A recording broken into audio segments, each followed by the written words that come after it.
Okay, അപ്പൊ എല്ലാവർക്കും brainy bright അക്കാദമിയുടെ ഡെയിലി CA ക്ലാസ്സിലേക്ക് സ്വാഗതം. അപ്പൊ ഇന്ന് മുതൽ നമ്മള് ഡെയിലി CA ക്ലാസ് ഉണ്ടാവും എല്ലാ ദിവസവും. 2024 മലയാറ്റൂർ ട്രസ്റ്റ് ഏതാണ്? മലയാറ്റൂർ ട്രസ്റ്റ് ഏർപ്പെടുത്തിയ 17ാമത്തെ മലയാറ്റൂർ അവാർഡിന് അർഹനായതാരാണ്? ആർക്കെങ്കിലും അറിയോ? ഇന്നത്തെ കറണ്ട് അഫയർ ആണ് കേട്ടോ, ഡെയിലി CA ആണ് നമ്മൾ എടുക്കുന്നത്. 2024 മലയാറ്റൂർ ട്രസ്റ്റ് ഏർപ്പെടുത്തിയ 17ാമത്തെ മലയാറ്റൂർ അവാർഡിന് അർഹയായതാരാ? സാറ ജോസഫ് ആണ്. കറക്റ്റ് ആണ് ദിവ്യ, സാറ ജോസഫ്. എഴുതി വെക്കണേ, സാറ ജോസഫ്. എഴുതിയോ? കിട്ടിയോ എല്ലാവർക്കും? ഞാൻ ചോദിക്കട്ടെ, ആരാണ് ഈ മലയാറ്റൂർ അവാർഡ് കൊടുക്കുന്നത്? മലയാറ്റൂർ ട്രസ്റ്റ് ആണ് ഇത് നൽകുന്നത്. എഴുതി വെക്കണം, മലയാറ്റൂർ ട്രസ്റ്റ് ആണ് ഇത് ഏർപ്പെടുത്തിയിട്ടുള്ളത്. 17ാമത്തെ മലയാറ്റൂർ അവാർഡാണ്. ആരോ മൈക്ക് ഓൺ ആയിട്ടുണ്ടല്ലോ, ഒന്ന് ഓഫ് ചെയ്യേ. മൈക്ക് ഓൺ ആയവരൊക്കെ ഒന്ന് ഓഫ് ചെയ്യാം. ഓക്കെ, കേൾക്കാൻ പറ്റുന്നില്ലേ? വോയിസ് ഒക്കെ ക്ലിയർ ആണെന്ന് വിചാരിക്കുന്നു. 17ാമത്തെ മലയാറ്റൂർ അവാർഡാണ് ഇപ്രാവശ്യം എന്ത് ചെയ്തിട്ടുള്ളത്? പ്രഖ്യാപിച്ചിട്ടുള്ളത്. ആരാണ് സാറ ജോസഫ്? സാറ ജോസഫ് ആരാണ്? വേഗം പറയൂ. നോവലിസ്റ്റും കഥാകൃത്തുമാണ് ആര്? നമ്മളെ സാറ ജോസഫ്. സാറ ജോസഫിന്റെ എസ്തർ എന്നാണ്, എസ്തർ എന്ന നോവലിനാണ് ഈ ഒരു പുരസ്കാരം ലഭിച്ചിട്ടുള്ളത്. എല്ലാവരും എഴുതി വെക്കുക, എസ്തർ എന്ന നോവലിനാണ്. എസ്തർ എസ്തർ നോവലിസ്റ്റ് ആണ് ആര്? സാറ ജോസഫ്. അതേപോലെ കഥാകൃത്തുമാണ് ആര്? സാറ ജോസഫ്. സാറ ജോസഫിന്റെ എസ്തർ എന്ന നോവലിനാണ് ഈ ഒരു മലയാറ്റൂർ ട്രസ്റ്റ് ഏർപ്പെടുത്തിയിട്ടുള്ള മലയാറ്റൂർ അവാർഡ് ലഭിച്ചിട്ടുള്ളത്. സെറ്റ് ആണല്ലോ. എത്രാമത്തെ അവാർഡാണ്? 17ാമത്തെ മലയാറ്റൂർ അവാർഡാണ് എന്ത് ചെയ്തിട്ടുള്ളത്? ഇപ്പൊ കൊടുത്തിട്ടുള്ളത്. ഇനി ഇവിടുത്തെ ഡൗട്ട് ഒന്നും ഇല്ലല്ലോ. ഞാൻ ചോദിക്കട്ടെ, എത്ര രൂപ, എന്താണ് ഈ അവാർഡിന്റെ പ്രത്യേകത? ഫോട്ടോ ഫ്രം ഇതിലൊരാൾ ഇട്ടിട്ടുണ്ട് കേട്ടോ, ഫോട്ടോ ഇട്ടിട്ടുണ്ട്, എല്ലാവരും വായിച്ചു നോക്കാം. അപ്പം എത്ര രൂപയാണ്? 25,000 രൂപയാണ് കേട്ടോ. 25,000 രൂപയാണ് എന്ത് ഇതിന്റെ പ്രൈസ് എന്ന് പറയുന്നത്. അതുപോലെ ശില്പവും കൂടെ ഉണ്ട്. ശില്പവും പ്രശസ്തിയും അടങ്ങിയിട്ടുള്ള അവാർഡാണ് എന്ത്? മലയാറ്റൂർ അവാർഡ്. ഓർത്തിരിക്കണേ. സെറ്റ് ആണല്ലോ, ഡൗട്ട് ഒന്നും ഇല്ലാന്ന് വിചാരിക്കുന്നു. ഇതിന്റെ കൂടെ തന്നെ എന്ത് കൊടുത്തിട്ടുണ്ട്? യുവ എഴുത്തുകാർക്കുള്ള മലയാറ്റൂർ പ്രൈസും പ്രഖ്യാപിച്ചിട്ടുണ്ട്. യുവ എഴുത്തുകാർക്കുള്ള യുവ എഴുത്തുകാർക്കുള്ള മലയാറ്റൂർ പ്രൈസും പ്രഖ്യാപിച്ചിട്ടുണ്ട്. അതാർക്കാ കിട്ടിയത്? രജനി സുരേഷിനാണ് കിട്ടിയത്. ഓർത്തിരിക്കണേ, രജനി സുരേഷിന്. രജനി സുരേഷ് എഴുതി വെക്കട്ടോ. രജനി സുരേഷിന് എന്ത് കിട്ടിയിട്ടുണ്ട്? യുവ എഴുത്തുകാർക്കുള്ള മലയാറ്റൂർ പ്രൈസ് കിട്ടിയിട്ടുണ്ട്. ഈ രജനി സുരേഷിന്റെ എന്തിനാ കിട്ടിയത്? അവരുടെ ഒരു ഓർമ്മക്കുറിപ്പുകൾക്കാണ് കിട്ടിയിട്ടുള്ളത്. ഓർമ്മക്കുറിപ്പുകൾ അടങ്ങിയിട്ടുള്ള ഒരു പുസ്തകത്തിനാണ്. ആ പുസ്തകത്തിന്റെ പേരാണ് വള്ളുവനാടൻ വിഷുക്കുടക്ക. എന്താണ്? വള്ളുവനാടൻ വിഷുക്കുടുക്ക. എഴുതി വെക്ക, വള്ളുവനാടൻ വിഷുക്കുടുക്ക എന്നതാണ് ആരുടെ ഓർമ്മക്കുറിപ്പുകൾ അടങ്ങിയ പുസ്തകം? നമ്മുടെ സ്വന്തം രജനി സുരേഷ്. എഴുതി വെക്കണേ, രജനി സുരേഷ്. അപ്പൊ രണ്ട് കാര്യങ്ങൾ നമ്മൾ പറഞ്ഞു. മലയാറ്റൂർ ട്രസ്റ്റ് ഏർപ്പെടുത്തിയിട്ടുള്ള 17ാമത്തെ മലയാറ്റൂർ അവാർഡിന് അർഹയായത് സാറ ജോസഫ് ആണ്. നോവൽ ഏതാ? വേഗം പറയൂ. നോവൽ കൂടെ പഠിച്ചു പോവുക, ക്ലാസ് അല്ല കേട്ടോ, നമ്മൾ പഠിക്കാണ്. എല്ലാവരും കൂടെ പഠിക്കാണ്. നോവൽ ഏതാ? വേഗം പറയൂ. നോവൽ എസ്തർ ആണ്. 25,000 രൂപയും ശില്പവുമാണ് എന്ത് ഈ ഒരു അവാർഡ്. എഴുതി വെക്കണം. പിന്നെ നമ്മൾ പറഞ്ഞെന്താ? യുവ എഴുത്തുകാർക്കുള്ള മലയാറ്റൂർ പ്രൈസ് ആർക്കാ കിട്ടിയത്? രജനി സുരേഷിനാണ്. രജനി സുരേഷിന്റെ വള്ളുവനാടൻ വിഷുക്കുടുക്ക എന്ന ഓർമ്മക്കുറിപ്പുകൾ അടങ്ങിയിട്ടുള്ള പുസ്തകത്തിനാണ് ഇത് കിട്ടിയിട്ടുള്ളത്. സെറ്റാണോ? സെറ്റാണോ? സെറ്റാണെന്ന് വിചാരിക്കുന്നു. ഓക്കെ, അപ്പം അടുത്തത് രാജ്യത്തെ ആദ്യ ദേശീയ ഡോൾഫിൻ ഗവേഷണ കേന്ദ്രം നിലവിൽ വന്നത് എവിടെയാണ്? രാജ്യത്തെ ആദ്യ ദേശീയ ഡോൾഫിൻ ഗവേഷണ കേന്ദ്രം വന്നത് എവിടെ? ബീഹാറിലാണ്. പാറ്റ്ന. ഇതൊക്കെ പാറ്റ്നയിലാണ്, ബീഹാർ. എന്താ പറഞ്ഞത്? രാജ്യത്തെ ആദ്യ ദേശീയ ഡോൾഫിൻ ഗവേഷണ കേന്ദ്രം നിലവിൽ വന്നത് പാറ്റ്ന, ബീഹാർ. സെറ്റാണോ? കിട്ടിയോ? അപ്പൊ ഞാൻ ചോദിക്കട്ടെ, ഇത് കിട്ടിയില്ലേ? ഈ പോയിന്റ് കിട്ടിയില്ലേ? പാറ്റ്ന സർവകലാശാല ക്യാമ്പസിൽ ഗംഗാ തീരത്തുള്ള ഗവേഷണ കേന്ദ്രം മുഖ്യമന്ത്രി നിതീഷ് കുമാർ ആണ് ഉദ്ഘാടനം ചെയ്തത്. എല്ലാവരും ഓർത്തിരിക്കണം കേട്ടോ. പാറ്റ്ന സർവകലാശാല ക്യാമ്പസിൽ ഗംഗാതീരത്താണ് ഇത് വന്നിട്ടുള്ളത്. ഗംഗാതീരത്തുള്ള ഗവേഷണ കേന്ദ്രം ആരാണ് ഉദ്ഘാടനം ചെയ്തത്? നിതീഷ് കുമാർ ആണ് ഉദ്ഘാടനം ചെയ്തത്. ഗംഗാതീരത്താണ് പാറ്റ്ന സർവകലാശാല ക്യാമ്പസ്. ഓർത്തിരിക്കുക, ഇതാരാ ഉദ്ഘാടനം ചെയ്തത്? മുഖ്യമന്ത്രി നിതീഷ് കുമാർ. ക്ലിയർ ആണല്ലോ, സെറ്റ് അല്ലേ? പിന്നെ അടുത്തത് ഇമ്പോർട്ടന്റ് ആയിട്ടുള്ള ഒരു കാര്യമാണ്, നമ്മളെ കേരളത്തിലുള്ള എല്ലാവർക്കും അഭിമാനകരമായിട്ടുള്ള ഒരു മത്സ്യത്തെ കണ്ടെത്തിയിട്ടുണ്ട്, മീനിനെ കണ്ടെത്തിയിട്ടുണ്ട്. ഫിഷ്. എന്താ ഫിഷിന്റെ പേര്? പൊതുജനം. 2023 ലോകത്ത് പുതിയതായിട്ട് കണ്ടെത്തിയിട്ടുള്ള ഒരുപാട് മീനുകളുണ്ട്. 2023 ലോകത്ത് ഒരുപാട് മീനുകൾ കണ്ടെത്തിയിട്ടുണ്ട്. ഒരുപാട് മീനുകളിൽ ഇമ്പോർട്ടന്റ് ആയിട്ടുള്ള 50 മീനുകളുണ്ട്. ഈ 50 മീനുകളിൽ ഒരു ഇമ്പോർട്ടന്റ് ആയിട്ടുള്ള മീൻ നമ്മളെ കേരളത്തിൽ കണ്ടെത്തി. അതിന്റെ പേരാണ് പൊതുജനം. എല്ലാരും ഇരിക്കണേ, പൊതുജനം അല്ലെങ്കിൽ പൊതുജനം എഴുതിയേക്കട്ടോ. സെറ്റാണോ? ഇതെന്താണ്? ഒരു ഭൂഗർഭ മീനാണ് കേട്ടോ. ഭൂഗർഭ മീനാണ് പൊതുജനം. ഇതിന്റെ ശാസ്ത്രീയ നാമം എന്താ? ആർക്കെങ്കിലും അറിയോ? നമ്മളെ BSc ആണെങ്കിൽ നമ്മളൊന്ന് ഇടങ്ങാറാക്കാൻ വേണ്ടി ശാസ്ത്രീയ നാമം ഒക്കെ ചോദിച്ചാൽ നമ്മൾ പെട്ടുപോലെ. അപ്പൊ ഒന്ന് എഴുതി വെച്ചാലോ, ഹോറാ ഗ്ലാനിസ് പോപ്പുലി. എങ്ങനെ ഓർത്തിരിക്കാം? ആരെയും ഇങ്ങനെ ചെറുപ്പിക്കല്ലേ, ഞാൻ ശരിക്കും. ഹോറാ ഗ്ലാനിസ് പോപ്പുലി എഴുതിയേക്കണം. ഹോറാ ഗ്ലാനിസ് പോപ്പുലി എന്നാണ് എന്തിന്റെ പേര്? ഈ മീനിന്റെ പേര്. എങ്ങനെ ഓർത്തിരിക്കാം നമുക്ക്? ഇതുണ്ടല്ലോ, എങ്ങനെ ഒരു സംഭവം നടക്കുന്നേ. നമ്മളെ പത്തനംതിട്ടയിലുള്ള ഒരാളെ വീട്ടിൽ എന്തുണ്ട്? കിണറുണ്ട്. അപ്പൊ കിണറിലൂടെ എന്ത് വന്നു? കിണറിലുള്ള മോട്ടർ ഉണ്ടല്ലോ, മോട്ടർ ഇട്ടപ്പോ ഇയാള് മോട്ടർ ഇട്ടിട്ടോ, വലിയ സംഭവ. മോട്ടർ ഇട്ടപ്പം ഇതിന്റെ പൈപ്പിലൂടെ എന്ത് വന്നു? ഈ മീന് വന്ന്. ആ മീനിനെ കണ്ടപ്പോ ഉണ്ടല്ലോ, വല്ലാത്തൊരു പ്രത്യേകത ആർക്ക് തോന്നി? ഇദ്ദേഹത്തിന് തോന്നി. അദ്ദേഹത്തിന് പ്രദീപ് തമ്പി എന്നാണ് കേട്ടോ അദ്ദേഹത്തിന്റെ പേര്. പ്രദീപ് തമ്പി. ഓർത്തിരിക്കണം, പ്രദീപ് തമ്പി. അപ്പൊ ഇദ്ദേഹത്തിന് ഇതിനൊരു പ്രത്യേകത തോന്നി. അങ്ങനെ നമ്മളെ കൊച്ചിയിലെ ഫിഷറീസ് സർവകലാശാല ഉണ്ടല്ലോ, കൊച്ചിയിലെ ഫിഷറീസ് സർവകലാശാല കുഫോസിലേക്ക് എന്തയച്ചു? ഇതിന്റെ കാര്യങ്ങളൊക്കെ അയച്ചു കൊടുത്തു. അങ്ങനെയാണ് ഈ ഒരു മീനിന്റെ, ഈ പൊതുജനം എന്ന മീനിന്റെ പ്രത്യേകത കണ്ടെത്താൻ കാരണമായിട്ടുള്ളത്. അപ്പൊ പൊതുജനങ്ങൾ നേരിട്ടിട്ടുള്ള അവരുടെ ഒരു പ്രയത്നഫലമായിട്ടാണ് ഈ ഒരു മീനിനെ ജനങ്ങൾ അറിയാൻ തുടങ്ങിയിട്ടുള്ളത്. അതുകൊണ്ടാണ് ഇതിന് പൊതുജനം എന്ന് പേരിട്ടിട്ടുള്ളത്. ഓർത്തിരിക്കുക, കുഫോസിലേക്ക് അയച്ചു. കൊച്ചിയിലെ ഫിഷറീസ് സർവകലാശാലയാണ് ഏത്? കുഫോസ്. പ്രദീപ് തമ്പിയാണ്. അത് ജസ്റ്റ് ഒന്ന് ഓർത്തിരുന്നാൽ മതി. അപ്പൊ ഇദ്ദേഹത്തിന്റെ മോട്ടറിലുള്ള പൈപ്പിലൂടെ അല്ലേ ഇത് വന്നിട്ടുള്ളത്. അപ്പൊ പൈപ്പ് എന്ന് ഓർത്തിച്ചൂടെ? അങ്ങനെ നമുക്ക് എന്ത് ചെയ്യാം? ഈ ഒരു പേര് ഓർത്തിരിക്കാം. പൈപ്പ്, ഹോറോ ഗ്ലാനിസ് പോപ്പുലി. പൈപ്പ്, പോപ്പുലി. അങ്ങനെ ജസ്റ്റ് ഒന്ന് കണക്ട് ചെയ്യാം. ഞാൻ ചോദിക്കട്ടെ, ഈ പൊതുജനം എന്ന മീനിന്റെ പ്രത്യേകതകൾ എന്തൊക്കെ? ഇതിന് കണ്ണൊന്നുമില്ല കേട്ടോ. ഈ മീനിന് എന്തില്ല? കണ്ണില്ല. അതേപോലെ എന്തില്ല? ഇതിന്റെ ഒരു പ്രത്യേകത പറഞ്ഞാൽ ഇത് സുതാര്യമാണ്. സുതാര്യം പറഞ്ഞെന്താ? പ്രകാശത്തെ കടത്തി വിടുന്നുണ്ട്. ഈ മീനിന്റെ പ്രത്യേകത എന്താണ്? പ്രകാശത്തെ കടത്തി വിടുന്നുണ്ട്. അതുകൊണ്ട് തന്നെ പുറത്തു നിന്നും നോക്കിയാൽ അതന്നെ സംഭവം അല്ലെ. പ്രകാശത്തെ കടത്തി വിടുന്നോണ്ട് പുറത്തുനിന്ന് നോക്കിയാൽ തന്നെ ഉള്ളിലൊക്കെ കാണാൻ കഴിയും. സുതാര്യം പറഞ്ഞാല് കാണാൻ കഴിയണല്ല, അതാരില്ലേ കാണാൻ പറ്റാത്ത. സുതാര്യമാണ് എന്നാട്ടോ ഞാൻ പറഞ്ഞത്. സുതാര്യം പറഞ്ഞെന്താ? ഇതിന്റെ ത്വക്ക് സുതാര്യമാണ്. അതുകൊണ്ട് ഉള്ളിലോട്ട് നോക്കിയാല് ഉള്ളിലുള്ള അവയവങ്ങളൊക്കെ കാണാൻ പറ്റും. അതാണ് ഈ ഒരു മീനിന്റെ പ്രത്യേകത. ട്രാൻസ്പെറന്റ് ആണ്. സെറ്റാണോ? ക്ലിയർ ആണെന്ന് വിചാരിക്കുന്നു. അടുത്തേക്ക് പോവാണ്. അടുത്തത്, ഇന്ത്യയിൽ ജില്ലാ പഞ്ചായത്ത് തലത്തിലെ കാർബൺ ന്യൂട്രൽ റിപ്പോർട്ട്.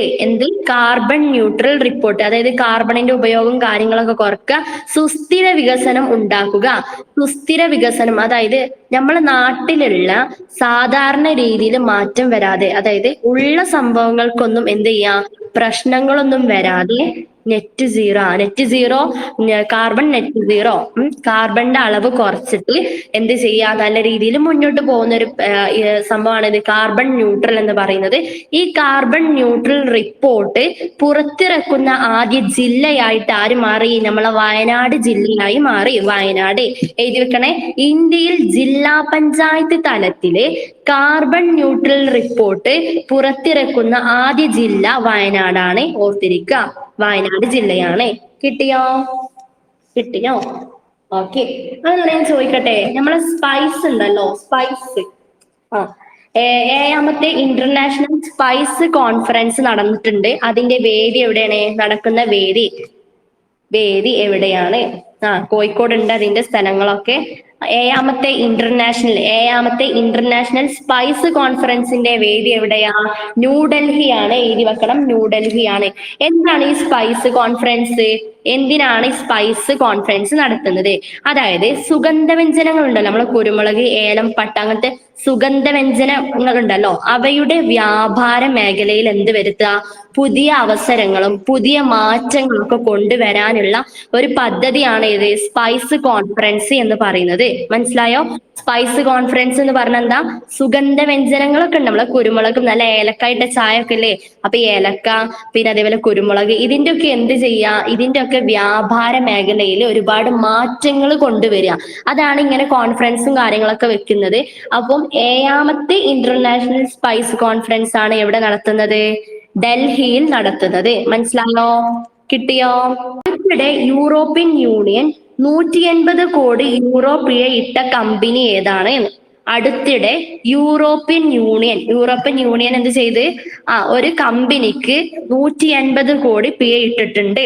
ഏതാണ് പിന്നെ ആ ഒരു കമ്പനി? ആപ്പിൾ ആണ്. കറക്റ്റ് ആണ്, ആപ്പിൾ. എല്ലാവർക്കും അറിയല്ലോ ആപ്പിൾ ആണ്. നിങ്ങൾ ആ PDF വായിച്ചു നോക്കിയിരുന്നോ? അതിന്റെ PDF ഞാൻ തരാം കേട്ടോ. യൂറോപ്യൻ യൂണിയന്റെ നിയമം ലംഘിച്ചതിനെ തുടർന്നിട്ടാണ് എന്ത് ചെയ്തിട്ടുള്ളത്? ആപ്പിളിന് 180 കോടി യൂറോ പിഴ ഇട്ടത്. ഓർത്തിരിക്കുക, യൂറോപ്യൻ യൂണിയൻ, ഓരോ യൂണിയനും എന്തുണ്ടാവും? ഓരോ നിയമങ്ങൾ ഉണ്ടാവും. ആ നിയമം ആര് ലംഘിച്ചു? നമ്മളെ ആപ്പിൾ ലംഘിച്ചു. യൂറോപ്യൻ യൂണിയന്റെ നിയമം ലംഘിച്ചതിന് സ്വന്തം സംഗീത ആപ്ലിക്കേഷന് മാത്രം പ്രോത്സാഹനം നൽകി. ആര്? നമ്മളെ ആപ്പിൾ എന്താ ചെയ്തത്? യൂറോപ്യൻ യൂണിയൻ കുറെ നിയമങ്ങൾ വെച്ചിരുന്നു, അതൊക്കെ ലംഘിച്ചിട്ട് അവരുടെ സ്വന്തം ആപ്പിളിന്റെ സ്വന്തം സംഗീത ആപ്ലിക്കേഷൻ എന്ത് ചെയ്ത? പ്രോത്സാഹനം നൽകി. ഇതുകൊണ്ടാണ് എന്ത് ചെയ്ത്? ആപ്പിളിന് 150 കോടി പിഴ നൽകിയത്. ആരാ കൊടുത്തത്? European union. കിട്ടിയോ? അങ്ങനെയാണെങ്കിൽ അടുത്ത ക്വസ്റ്റ്യന്, രാജ്യത്തെ ആദ്യത്തെ അണ്ടർ വാട്ടർ മെട്രോ ഏതാണ്? നമ്മളെ രാജ്യത്തെ, ഇന്ത്യ രാജ്യത്തെ ആദ്യത്തെ അണ്ടർ വാട്ടർ മെട്രോ തുരങ്കപാത വരുന്നുണ്ട്. എവിടെ ഇത് വരുന്നത്? ആർക്കെങ്കിലും അറിയോ? കൊൽക്കത്തയിലാണ്. കൊൽക്കത്തയിൽ ഏത് നദിയിലാ? ഹൂഗ്ലി നദിയിലാണ് കേട്ടോ. ഹൂഗ്ലി നദിയിൽ. ഓർത്തിരിക്കണേ, കൊൽക്കത്തയിൽ ഹൂഗ്ലി നദിയിലാണ് വരുന്നത്. സെറ്റ് ആണല്ലോ? ക്ലിയർ ആയോ? എല്ലാവർക്കും കിട്ടിയില്ലേ? ഹൂഗ്ലി നദിയിലാണ്. ഇതെന്താ? അണ്ടർ വാട്ടർ മെട്രോ ആണ്. ഓർത്തിരിക്കുക. അപ്പം ഇതാരാണ് ഉദ്ഘാടനം ചെയ്തത്? ആര് ഉദ്ഘാടനം ചെയ്തു? എന്ന് ഉദ്ഘാടനം ചെയ്തു? ഇന്നാണ് ഇത് ഉദ്ഘാടനം ചെയ്തത്. ഓർത്തിരിക്കുക, ഇന്നാണ് എന്ത് ഉദ്ഘാടനം ചെയ്തിട്ടുള്ളത്? രാജ്യത്തെ ആദ്യത്തെ അണ്ടർ വാട്ടർ മെട്രോ തുരങ്കപാത ഉദ്ഘാടനം ചെയ്തത് 2024 മാർച്ച് 6-ന്. ഓർത്തിരിക്കുക കേട്ടോ. തുരങ്കം 6, അങ്ങനെ ഓർത്തിരിക്കുക. 520 മീറ്റർ ആണ്. 520 മീറ്റർ നീളത്തിലാണ് ഈ ഒരു പാതയുള്ളത്. എല്ലാവരും എഴുതി വെക്കുക. അതേപോലെ ഹൂഗ്ലി നദിയിലാണ്. 16 മീറ്റർ താഴെയാണ് കേട്ടോ. ഹൂഗ്ലി നദിയുടെ അടിത്തട്ടിന് 16 മീറ്റർ താഴെയാണ് ആര് സ്ഥിതി ചെയ്യുന്നത്? ഈ ഒരു തുരങ്കപാത സ്ഥിതി ചെയ്യുന്നത്. സെറ്റ് ആണല്ലോ? സെറ്റ് ആണോ? ക്ലിയർ ആയോ? അപ്പൊ ഞാൻ ചോദിക്കട്ടെ, ഇന്ത്യയിലെ ഏറ്റവും കൂടുതൽ ആഴത്തിലുള്ള മെട്രോ സ്റ്റേഷൻ ആണ് ഏത്? ഇപ്പൊ നമ്മൾ പറഞ്ഞിട്ടുള്ള കൊൽക്കത്ത മെട്രോ സ്റ്റേഷന് 520 മീറ്റർ ആണ് ഇതിന്റെ നീളം. അതും ഓർത്തിരിക്കാം. ഈ പാതയുടെ നീളം എത്രയെന്ന് ചോദിക്കും. 520 മീറ്റർ നീളമാണ്. അതേപോലെ എന്താണ്? 16 മീറ്റർ താഴെയാണ്. ഏതിന് താഴെ? ഹൂഗ്ലി നദിയുടെ അടിത്തട്ടിന് 16 മീറ്റർ താഴെ. അതൊന്നും കൂടി ഓർത്തിരിക്കാം. പിന്നെ ചോദിക്കട്ടെ, ഇതിന്റെ ചിലവ് എത്രയായിരുന്നു? ഇതിന് എത്ര കോടി ചിലവ് വന്നു? 8000 കോടി ചിലവ് വന്നിട്ടുണ്ട് കേട്ടോ. 8000 കോടി ചിലവ് വന്നിട്ടുണ്ട്. ജസ്റ്റ് ഒന്ന് ഓർത്തിരിക്കുക. ഡൗട്ട് ഒന്നും ഇല്ലല്ലോ? ഓക്കെ, ഡൗട്ട് ഒന്നും ഇല്ല വിചാരിക്കുന്നു. അങ്ങനെ ഈ ഒരു ട്രെയിൻ എന്താ ചെയ്യുന്നത്? 45 സെക്കൻഡ് കൊണ്ട് എന്ത് ചെയ്യുന്നുണ്ട്? ഈ ഒരു ടണല് കിടക്കുന്നുണ്ട്. ഓർത്തിരിക്കണം, ഈ താഴെയുള്ള ഈ തുരങ്കത്തിലുള്ള ഈ ടണല് 45 സെക്കൻഡ് കൊണ്ട് ഈ ഒരു ട്രെയിൻ മറികടക്കും. അതും കൂടി ഒന്ന് ഓർത്തിരിക്കുക. ജസ്റ്റ് ഒന്ന് പറഞ്ഞതാണ്, ഇമ്പോർട്ടന്റ് ഇല്ല എന്നാലും പറഞ്ഞതാണ്. ഇത്രയും കാര്യങ്ങൾ കിട്ടിയില്ലേ? ഇനി അടുത്ത ക്വസ്റ്റ്യന്, മൊബൈൽ ആവാസ വ്യവസ്ഥയിലെ ഓസ്കാർ, മൊബൈൽ ആവാസ വ്യവസ്ഥയിലെ ഓസ്കാർ എന്ന് വിശേഷിപ്പിക്കപ്പെടുന്ന മേഫിസ് പുരസ്കാരത്തിന് അർഹയായ കേരളം ആസ്ഥാനമുള്ള സ്റ്റാർട്ടപ്പ് ഏതാണ്? ഒന്നും കൂടി പറഞ്ഞുതരാം. അതായത് മേഫിസ് എന്ന ഒരു പുരസ്കാരമുണ്ട്. എന്താ പുരസ്കാരത്തിന്റെ പേര്? മേഫിസ്. എഴുതി വെക്ക, മേഫിസ്. ഈ പുരസ്കാരം എന്താ അറിയപ്പെടുന്നത്? മൊബൈൽ ആവാസ വ്യവസ്ഥയിലെ ഓസ്കാർ. ഇറോവുഡ് അല്ല, ഗ്രീൻ ആഡ്സ് ഗ്ലോബൽ ആണ് കേട്ടോ. Ads global, green ads global ആണ്. മേഫിസ് എഴുതി വെക്കാം. മേഫിസ് എന്ന് പറഞ്ഞാൽ എന്താ? ഒരു പുരസ്കാരമാണ്. എഴുതി വെക്കട്ടോ. മേഫിസ് എന്ന് പറഞ്ഞാൽ ഒരു പുരസ്കാരമാണ്. ഈ പുരസ്കാരം എന്താ അറിയപ്പെടുന്നത്? മൊബൈൽ ആവാസ വ്യവസ്ഥയിലെ ഓസ്കാർ. കിട്ടിയോ? മൊബൈൽ ആവാസ വ്യവസ്ഥയിലെ ഓസ്കാർ. ഈ മേഫിസ് പുരസ്കാരത്തിന് അർഹനായിട്ടുള്ള കേരളം ആസ്ഥാനമായിട്ടുള്ള ഒരു സ്റ്റാർട്ടപ്പ് ഉണ്ട്. അതിന്റെ പേരാണ് ഗ്രീൻ ആഡ്സ് ഗ്ലോബൽ. കിട്ടിയോ? Green ads global. ക്ലിയർ ആയോ? ഓക്കെ, കിട്ടിയെന്ന് വിചാരിക്കുന്നു. ഡൗട്ട് ഇല്ലല്ലോ? ഡൗട്ട് ഇല്ലെന്ന് വിചാരിക്കുന്നു. ഓക്കെ, അടുത്തത് നമ്മളെ അടുത്തിടെ, അതായത് ഇന്ന് എന്ത് ചെയ്തിട്ടുണ്ട്? സായ് പ്രണീത് എന്ന കായിക താരം വിരമിച്ചിട്ടുണ്ട്. ഓർത്തിരിക്കുക, സായ് പ്രണീത് ഏത് കായിക ഇനവുമായി ബന്ധപ്പെട്ടിരിക്കുന്നു എന്ന് ചോദിക്കും. ആരാണ് വിരമിച്ചിട്ടുള്ളത്? സായ് പ്രണീത്. PSCക്ക് ഇപ്പൊ എന്താ അറിയോ, മേഖലകളൊക്കെ ഭയങ്കര ഇഷ്ടാ. അപ്പൊ നമ്മളോട് ചോദിക്കും, ഇപ്പോൾ അടുത്തിടെ വിരമിച്ചിട്ടുള്ള സായ് പ്രണീത് ഏത് കായിക ഇനവുമായി ബന്ധപ്പെട്ടിരിക്കുന്നു? ബാഡ്മിന്റൺ ആണ് കേട്ടോ. ബാഡ്മിന്റൺ ജസ്റ്റ് ഒന്ന് ഓർത്തിരിക്കുക. തെറ്റാണല്ലോ. ലോക ചാമ്പ്യൻഷിപ്പിലെ വെങ്കൽ മെഡൽ ജേതാവായിരുന്നു ആര്? ലോക ചാമ്പ്യൻഷിപ്പിലെ വെങ്കൽ മെഡൽ ജേതാവായിരുന്നു ആര്? ഈ സായ് പ്രണീത്. ഇദ്ദേഹത്തിന് 31 വയസ്സുണ്ട്. 31ാം വയസ്സിലാണ് ഇദ്ദേഹം എന്ത് ചെയ്തിട്ടുള്ളത്? അന്താരാഷ്ട്ര കരിയറിൽ നിന്നും വിരമിച്ചിട്ടുള്ളത്. സെറ്റാണോ? ക്ലിയർ ആണോ? അതേപോലെ ഇദ്ദേഹത്തിന് എന്ത് കിട്ടിയിട്ടുണ്ട്? 2019 ഇന്നത്തെ സി ആണ്. ഓക്കെ, ഡെയിലി സി ആണ് നമ്മൾ എടുക്കുന്നത് കേട്ടോ. 2019 ബാഡ്മിന്റൺ ലോക ചാമ്പ്യൻഷിപ്പിൽ വെങ്കൽ മെഡലും ഇദ്ദേഹത്തിന് കിട്ടിയിട്ടുണ്ട്. 2019 എന്ത് കിട്ടിയിട്ടുണ്ട്? ബാഡ്മിന്റൺ ലോക ചാമ്പ്യൻഷിപ്പിൽ വെങ്കല മെഡൽ നേടിയിട്ടുള്ള ആളാണ് ആര്? നമ്മളെ ഈ സായ് പ്രണീത്. എഴുതി വെക്കണേ. സായ് പ്രണീത്. സെറ്റ് അല്ലേ? ക്ലിയർ അല്ലേ? ക്ലിയർ ആണെന്ന് വിചാരിക്കുന്നു. അപ്പൊ നമ്മളെ മലയാറ്റൂർ ട്രസ്റ്റ് ഏർപ്പെടുത്തിയിട്ടുള്ള 17ാമത്തെ മലയാറ്റൂർ അവാർഡ് ആർക്കാ കിട്ടിയേ? നമ്മൾ ശ്രദ്ധിക്കുന്നുണ്ടോ, കേറുന്നുണ്ടോ എന്ന് ഓർത്തിക്കാനാ. Okay, Sara ജോസഫിനാണ്. കിട്ടി. അപ്പൊ എല്ലാരും പഠിക്കുന്നുണ്ട്. ഓക്കെ, അങ്ങനെയാണെങ്കിൽ ചോദിക്കട്ടെ, ഈ മലയാറ്റൂർ സ്മാരക ട്രസ്റ്റ് ഉണ്ടല്ലോ ഏർപ്പെടുത്തിയിട്ടുള്ള 16ാമത്തെ മലയാറ്റൂർ പുരസ്കാരം ആർക്കാ കിട്ടിയേ? അത് ഞാൻ പറയാൻ വിട്ടുപോയതാണ്. 17ാമത്തത് സാറാ ജോസഫിനാ. ഇപ്പൊ 16ാമത്തത് ആർക്കൂന്ന് കിട്ടിയിട്ടുണ്ടാവുമല്ലോ. ആർക്കാ? നമ്മളെ ബെന്യാമിന്. ആർക്കാണ്? പെട്ട് ബെന്യാമിനാണ് കേട്ടോ കിട്ടിയിട്ടുള്ളത്. മലയാറ്റൂർ സ്മാരക പുരസ്കാരം ഏർപ്പെടുത്തിയ 16ാമത്തെ മലയാറ്റൂർ പുരസ്കാരം കിട്ടിയത് ആർക്കാ? ബെന്യാമിനാണ്. ബെന്യാമിന്റെ ഏത് നോവലിനാ കിട്ടിയേ? ശരത്തിന് അത് വേണമെന്ന്. ഓക്കെ, എന്തിനാ കിട്ടിയത്? എന്തിനാണ് കിട്ടിയത്? നിശബ്ദ സഞ്ചാരങ്ങൾ. എഴുതി വെക്ക, നിശബ്ദ സഞ്ചാരങ്ങൾ എന്ന ബെന്യാമിന്റെ നോവലിനാണ് എന്ത് കിട്ടിയത്? 16ാമത്തെ മലയാറ്റൂർ സ്മാരക ട്രസ്റ്റ് ഏർപ്പെടുത്തിയിട്ടുള്ള മലയാറ്റൂർ പുരസ്കാരം കിട്ടിയിട്ടുള്ളത്. ഓർത്തിരിക്കണേ. സെറ്റ് അല്ലേ? ക്ലിയർ അല്ലേ? ക്ലിയർ ആണെന്ന് വിചാരിക്കുന്നു.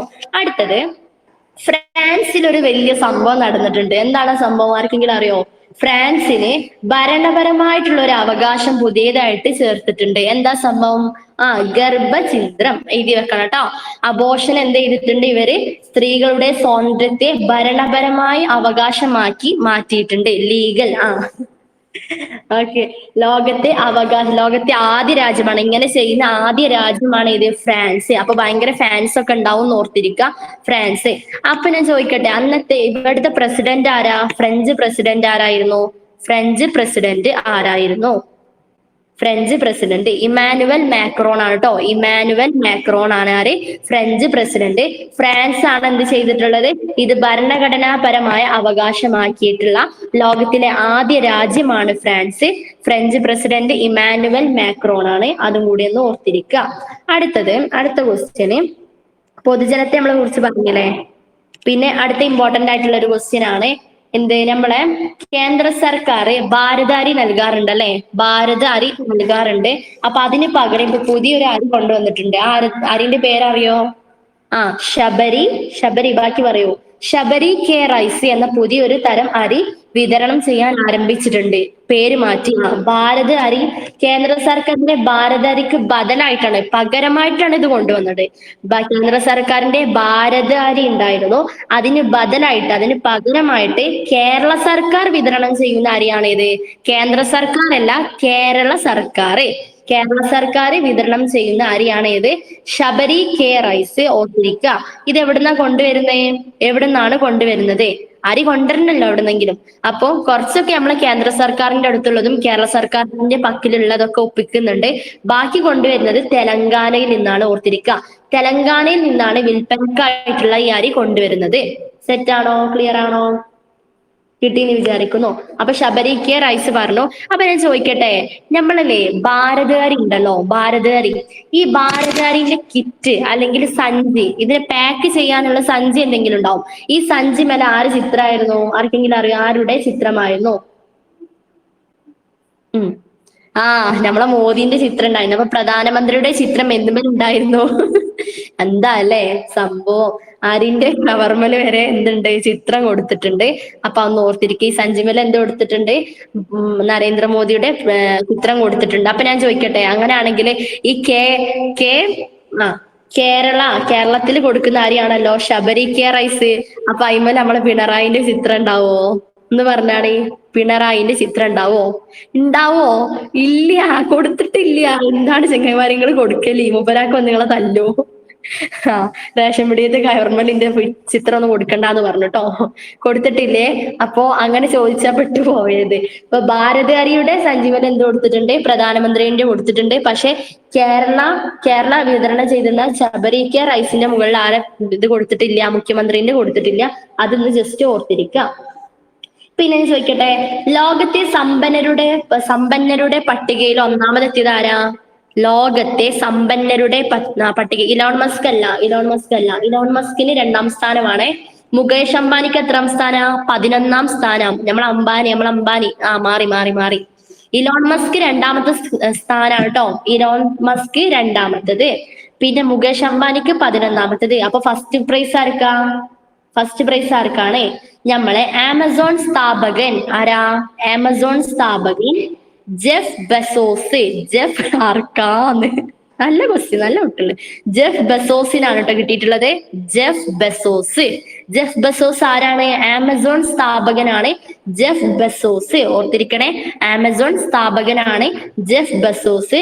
ഈ ജെഫ് ബെസോസിനാണ് എന്ത് കിട്ടിയിട്ടുള്ളത്? ലോക സമ്പന്നരുടെ പട്ടികയിൽ 1ാം സ്ഥാനം കിട്ടിയിട്ടുള്ളത്. ഓർത്തിരിക്കുക. സെറ്റാണോ? ക്ലിയർ ആണോ? ക്ലിയർ ആണെന്ന് വിചാരിക്കുന്നു. ഇതുവരെ പറഞ്ഞൊക്കെ ക്ലിയർ ആണോ എല്ലാവർക്കും? ഓക്കെ, ക്ലിയർ ആണ്. ഓക്കെ, അങ്ങനെയാണെങ്കിൽ നെക്സ്റ്റ് ലാസ്റ്റത്തെ ക്വസ്റ്റ്യൻ ഇങ്ങോട്ട് നമുക്ക് എന്ത് ചെയ്യാം? ഒന്ന് റിവിഷനും കൂടി ചെയ്യാം. 10 ആവാനായിട്ടുണ്ട്. ഓക്കെ, ഇലോൺ മസ്കിന് 2nd പ്രൈസ് ആണ്. 11ാം സ്ഥാനം ആർക്കാ? 11ാം സ്ഥാനം മുകേഷ് അംബാനിക്കാണ് 11ാം സ്ഥാനം. അതും കൂടി ഒന്ന് ഓർത്തിരിക്കുക. ഡൗട്ട് ഒന്നും ഇല്ലല്ലോ. അടുത്തത് നമ്മൾ ഫെഡറൽ ബാങ്ക് ഉണ്ടല്ലോ, ഫെഡറൽ ബാങ്ക് പുതിയൊരു സംവിധാനം കൊണ്ടുവന്നിട്ടുണ്ട്. എന്താ കൊണ്ടുവന്നേ? അതായത് ഉപഭോക്താക്കളുടെ അനുഭവമൊക്കെ മെച്ചപ്പെടുത്തുക, അവർക്ക് എന്ത് ചെയ്യുക, സേവനങ്ങളൊക്കെ നല്ല ക്ലിയർ ആയിട്ട് കൊണ്ടുപോകാനും വലിയ പ്രയാസമില്ലാതെ ലളിതകരമായിട്ടുള്ള രീതിയിൽ കൊണ്ടുപോകാനുമായിട്ട് വെബ്സൈറ്റിൽ എന്ത് ചെയ്തു? AI സംവിധാനം അവതരിപ്പിച്ചിട്ടുള്ള ഇന്ത്യയിലെ ആദ്യത്തെ AI സംവിധാനം കേട്ടോ. ആർട്ടിഫിഷ്യൽ ഇന്റലിജൻസ് നിർമ്മിത ബുദ്ധി ഏർപ്പെടുത്തിയിട്ടുള്ള ബാങ്കാണ് ആര്? ഏത് ബാങ്കാ? Federal bank. ഓർത്തിരിക്കുക, ഫെഡറൽ ബാങ്ക്. എന്തിനു വേണ്ടിയിട്ട് അത് ഏർപ്പെടുത്തിയിട്ടുള്ളത്? നമ്മൾ പോകുന്ന ഉപഭോക്താക്കൾക്ക് അതേപോലെ സേവനങ്ങളൊക്കെ എന്ത് ചെയ്യുക, നല്ല ഈസി ആക്കുക, സിമ്പിൾ ആക്കുക. അതിനും വേണ്ടിയിട്ടാണ് ഇത് കൊണ്ടുവന്നിട്ടുള്ളത്. ലളിതമാക്കാൻ വേണ്ടിയിട്ട് വെബ്സൈറ്റിൽ ജനറേറ്റീവ് AI സംവിധാനം കൊണ്ടുവന്നിട്ടുള്ള ബാങ്കാണ് ഏത്? നമ്മളെ ഫെഡറൽ ബാങ്ക്. AI എന്ന് പറഞ്ഞാൽ എന്താ? ആർട്ടിഫിഷ്യൽ ഇന്റലിജൻസ് നിർമ്മിത ബുദ്ധി കൊണ്ടുവന്നിട്ടുള്ള ബാങ്കാണ് ഫെഡറൽ ബാങ്ക്. അങ്ങനെയാണെങ്കിൽ ഫസ്റ്റ് മുതൽ പറയട്ടെ, ഒന്ന് റിവിഷൻ ചെയ്യാം. രാജ്യത്തെ ആദ്യ ദേശീയ ഡോൾഫിൻ ഗവേഷണ കേന്ദ്രം. രാജ്യത്തെ ആദ്യ ദേശീയ ഡോൾഫിൻ. ഡോൾഫിൻ എന്താ? ബിഗ് അല്ലേ? അങ്ങനെ ഓർത്തിരിക്കുക. അപ്പൊ ബീഹാർ പാറ്റ്ന എഴുതി വെക്കണേ. ബീഹാർ പാറ്റ്ന കേന്ദ്രം നിലവിൽ വന്നത് എവിടെയാണ്? പാറ്റ്ന. സെറ്റാണ്, എല്ലാവർക്കും കിട്ടുന്നുണ്ട്. അങ്ങനെയാണെങ്കിൽ ചോദിക്കട്ടെ അടുത്ത ക്വസ്റ്റ്യന്. മലയാറ്റൂർ ട്രസ്റ്റ് ഏർപ്പെടുത്തിയ എത്രാമത്തെ അവാർഡാണ് സാറ ജോസഫിന് ലഭിച്ചത്? എത്രാമത്തെ അവാർഡാണ് സാറ ജോസഫിന് ലഭിച്ചത്? ആ, എല്ലാരും ഉഷാറാണല്ലോ. 17ാമത്തെ. 16 ആരാ പറഞ്ഞേ? ഞാനോ 17ാമത്താട്ടോ, 17ാമത്താണ്. ഓക്കെ, ആർക്കാ കിട്ടിയത്? സാറ ജോസഫിനാണ്. 16ാമത്തത് കിട്ടിയത് നമ്മളെ ബെന്യാമിനാണ്. ബെന്യാമിന്റെ ഏതിനാ കിട്ടിയേ? ഏത് നോവലിനാണ് കിട്ടിയത്? ബെന്യാമിന്റെ ഏത് നോവലിനാണ് 16ാമത്തെ മലയാറ്റൂർ ട്രസ്റ്റ് ഏർപ്പെടുത്തിയിട്ടുള്ള ഈ ഒരു അവാർഡ് കിട്ടിയത്? നിശബ്ദ സഞ്ചാരങ്ങൾ. എഴുതി വെക്കണേ, നിശബ്ദ സഞ്ചാരങ്ങൾ. ഓക്കെ, സെറ്റാണ്. അങ്ങനെയാണെങ്കിൽ ചോദിക്കട്ടെ, ഈ നമ്മള് സാറ ജോസഫിന് ഏത് നോവലിന് അത് കിട്ടിയേ? ഏത് നോവലിനാണ് ഈ ഒരു അവാർഡ് കിട്ടിയത്? എസ്തർ എന്ന നോവലിനാണ്. കറക്റ്റ് ആണ്. എല്ലാരും പെട്ടെന്ന് ടൈപ്പ് ചെയ്യണം കേട്ടോ, നമുക്ക് ടൈം ഇല്ല. അതുകൊണ്ട് പെട്ടെന്ന് ടൈപ്പ് ചെയ്യാം. ഓക്കെ, അങ്ങനെയാണെങ്കിൽ അടുത്ത ക്വസ്റ്റ്യന് നിങ്ങളോട് മാറ്റി ചോദിക്കാം. ആ, എവിടെ നമ്മൾ പുതിയതായിട്ട് കണ്ടുപിടിച്ചിട്ടുള്ള മീന് ശാസ്ത്രീയ നാമം? 2023 ലോകത്ത് പുതിയതായി കണ്ടെത്തിയ മീനുകളിൽ ഉയർത്തിക്കൊണ്ടുവരേണ്ട 50 എണ്ണത്തിൽ പെട്ടിട്ടുള്ള ഒരു മീനിന്റെ പേര്. പൊതുജനം എന്നാണ് ആ ഒരു മീനിന്റെ പേര്. എന്തായിരുന്നു അതിന്റെ ശാസ്ത്രീയ നാമം? ശാസ്ത്രീയ നാമം എന്തായിരുന്നു? അങ്ങോട്ട് ഒന്ന് പറയൂ. പൈപ്പ് എന്ന് ഞാൻ കണക്ട് ചെയ്യാൻ പറഞ്ഞു അല്ലേ? എന്താ? പോപ്പുലി. നല്ല പോപ്പുലർ ആയില്ലേ? നല്ല പോപ്പുലർ ആയി. അങ്ങനെ കണക്ട് ചെയ്യാ. ഈ മീൻ എന്താ ചെയ്ത്? നല്ല പോപ്പുലർ ആയി, എല്ലാരും അറിയപ്പെട്ട് നമ്മളെ കേരളം എന്തായി? സെറ്റായി. അപ്പൊ എന്തോർത്തിരിക്ക? ഹോറ ഗ്ലാനിസ് പോപ്പുലി. എന്തായിരുന്നു ഇതിന്റെ പ്രത്യേകത? ഇത് സുതാര്യമായിരുന്നു. എഴുതി വെക്കണേ, സുതാര്യമായിരുന്നു. അതായത് ഇതിന്റെ ഉള്ളിലുള്ള അവയവങ്ങളൊക്കെ നമുക്ക് എന്ത് ചെയ്യാൻ പറ്റും? കാണാൻ പറ്റും. ഓക്കെ, അപ്പൊ ഞാൻ ചോദിക്കട്ടെ, 2006 അത് പറയാൻ വിട്ടതാണ്, ജസ്റ്റ് ഒന്ന് പറയാണ് കണക്ട് ചെയ്യാൻ വേണ്ടി. 2006 ആദ്യമായിട്ട് മലയാറ്റൂർ പുരസ്കാരം നടക്കുന്നത് കേട്ടോ. മലയാറ്റൂർ പുരസ്കാരം ആദ്യമായിട്ട് നൽകി തുടങ്ങിയത് എന്നാ? 2006. ജസ്റ്റ് നോക്കിയിരിക്കുക, ജികെന്റെ ഭാഗത്ത് വന്നാലോ. അതുകൊണ്ട് പറഞ്ഞുതരാണ്, 2006 മലയാറ്റൂർ പുരസ്കാരം കൊടുത്തത്. അത് ആർക്കാ കിട്ടിയതെന്ന് അറിയോ? ആർക്കാണ് 2006 പ്രഥമ? ആർക്കാ കിട്ടിയേ? ഫസ്റ്റ് ആർക്കായിരുന്നു? പെരുമ്പടവം ശ്രീധരനാണ്. ഭയങ്കര പെരുമ്പടവം, നല്ല അടിപൊളി ആളായിരുന്നു പെരുമ്പടവം ശ്രീധരൻ. പെരുമ്പടവം ശ്രീധരനാണ് എന്ത് കിട്ടിയിട്ടുള്ളത്? 2006 പ്രഥമ മലയാറ്റൂർ പുരസ്കാരം കിട്ടിയിട്ടുള്ളത്. അദ്ദേഹത്തിന്റെ ഏത് നോവലിനാണ് ഇത് കിട്ടിയേ? ആർക്കെങ്കിലും അറിയോ? ആരുണ്ട് പറയാൻ? ഒരു ക്ലാപ്പ് തരാം, ഒരു ഡയറി മിൽക്ക് തരാം. ആര് പറയും? കറക്റ്റ്, നാരായണം. നമ്മളെ കൃഷ്ണക്ക്, നമ്മളെ ദിവ്യക്ക് ഞാനൊരു ഡയറി മിൽക്ക് കൊടുക്കുന്നുണ്ട്. ഡയറി മിൽക്കിന്റെ അടുത്തില്ല, ഞാനൊരു റോസാപ്പൂ കൊടുക്കാം. ഓക്കെ, ദിവ്യ പിടിച്ചോട്ടോ, ഒരു റോസാപ്പൂ എനിക്ക്. എല്ലാരും ദിവ്യക്ക് ക്ലാപ്പ് അടിക്കി, യുണീക്ക് അല്ലേ? ഓക്കെ, അപ്പൊ നെക്സ്റ്റ് ക്വസ്റ്റ്യന്. 2023 ജില്ലാ പഞ്ചായത്ത്, ഇന്ത്യയിലെ ജില്ലാ പഞ്ചായത്ത് തലത്തിൽ കാർബൺ ന്യൂട്രൽ റിപ്പോർട്ട് പുറത്തിറക്കുന്ന ആദ്യ ജില്ല ഏതായിരുന്നു? ആദ്യ ജില്ല വയനാടാണ് എന്ത് ചെയ്തിട്ടുള്ളത്? കാർബൺ ന്യൂട്രൽ റിപ്പോർട്ട് പുറത്തിറക്കുന്നത്. ഓക്കെ, സെറ്റാണ്. അങ്ങനെയാണെങ്കിൽ സ്പൈസ് കോൺഫറൻസിന്റെ വേദി ആയത് എവിടെ? 7ാമത്തെ സ്പൈസ് കോൺഫറൻസിന്റെ വേദി ഇന്റർനാഷണൽ ന്യൂഡൽഹിയിലാണ്. എന്താണ് സ്പൈസ് കോൺഫറൻസ്? നമ്മളെ സുഗന്ധവ്യഞ്ജനങ്ങളുടെ ഒക്കെ എന്ത് ചെയ്യുക? വ്യാപാരം വർദ്ധിപ്പിക്കാനും അതിന്റെ സംരക്ഷണത്തിനൊക്കെ വേണ്ടിയിട്ടാണ് ഈ സ്പൈസ് കോൺഫറൻസ് നടക്കുന്നത്. അതൊന്ന് ഓർത്തിരിക്കുക. അങ്ങനെയാണെങ്കിൽ അടുത്തത്, രാജ്യത്തെ ആദ്യത്തെ അണ്ടർ വാട്ടർ മെട്രോ തുരങ്കപാത നിലവിൽ വന്നത് എവിടെ? രാജ്യത്തെ ആദ്യത്തെ അണ്ടർ വാട്ടർ മെട്രോ തുരങ്കപാത കൊൽക്കത്തയിലാണ്. ഏത് നദിയിലാ? ഏത് നദിയിലാണ്? ഹൂഗ്ലി നദിയിലാണ്. ഹൂഗ്ലി നദിയിലാണ്. എത്ര മീറ്റർ ആയിരുന്നു? എത്ര മീറ്റർ ആയിരുന്നു ഹൂഗ്ലി നദിയില്? എത്ര മീറ്റർ കൂടി പറയൂ. എത്ര മീറ്റർ? 16 മീറ്റർ താഴെയാണ്. 520 മീറ്റർ ആണ് നീളം. നീളം എത്രയാണ്? 520 മീറ്റർ. 16 മീറ്റർ ആണ് താഴെ. ഓക്കെ, സെറ്റ് ആണ്. അപ്പോ എത്ര രൂപ ചെലവായി ഇതിന്? എത്ര രൂപയാണ് ഇതിന് ചെലവായിട്ടുള്ളത്? അതുകൂടി ഒന്ന് പറയൂ. എത്ര രൂപയാണ് ഇതിന് ചെലവ്? 8,000 കോടി രൂപയാണ് എന്തിന് ചെലവായിട്ടുള്ളത്? ഈ ഒരു ഇതിന് ചെലവായിട്ടുള്ളത്. അതും കൂടി ഒന്ന് ഓർത്തിരിക്കുക. പിന്നെ അടുത്തത്, കേന്ദ്ര സർക്കാരിന്റെ ഭാരത് അരിക്ക് ബദലായി കേരള സർക്കാർ വിതരണം ചെയ്യുന്ന അരി ഏതാ? കേന്ദ്ര സർക്കാരിന്റെ ഭാരത് അരിക്ക് ബദലായി കേരള സർക്കാർ ഒരുപാട് കൈ കാണും. ഓക്കെ, ശബരി കെ റൈസ് ആണ്. Sabari K rice. Okay, set. പിന്നെ ആദ്യമായിട്ട് ഉപഭോക്തൃ അനുഭവം മെച്ചപ്പെടുത്താനൊക്കെ വേണ്ടിയിട്ട് വെബ്സൈറ്റിൽ ജനറേറ്റീവ് AI സംവിധാനം അവതരിപ്പിച്ച ബാങ്ക് ഫെഡറൽ ബാങ്ക് ആണ്. സെറ്റ് ആണല്ലോ, ക്ലിയർ ആണല്ലോ, എല്ലാവർക്കും സെറ്റ് ആണെന്ന് വിചാരിക്കുന്നു. ഓക്കെ, അപ്പോൾ എല്ലാവർക്കും താങ്ക്സ്. ഇതുവരെ ക്ലാസ് കേട്ടിരുന്ന എല്ലാവർക്കും ഒത്തിരി താങ്ക്സ്. എല്ലാ ദിവസവും ഇങ്ങനെ CAൻ്റെ ക്ലാസ് അപ്ലോഡ് ചെയ്യുന്നതാണ്. ചാനൽ എല്ലാവരും സബ്സ്ക്രൈബ് ചെയ്യുക, ലൈക്ക് ചെയ്യുക, ഷെയർ ചെയ്യുക. നിങ്ങളുടെ ഫ്രണ്ട്സിലേക്കൊക്കെ ഒന്ന് ഷെയർ ചെയ്യണേ. Thank you.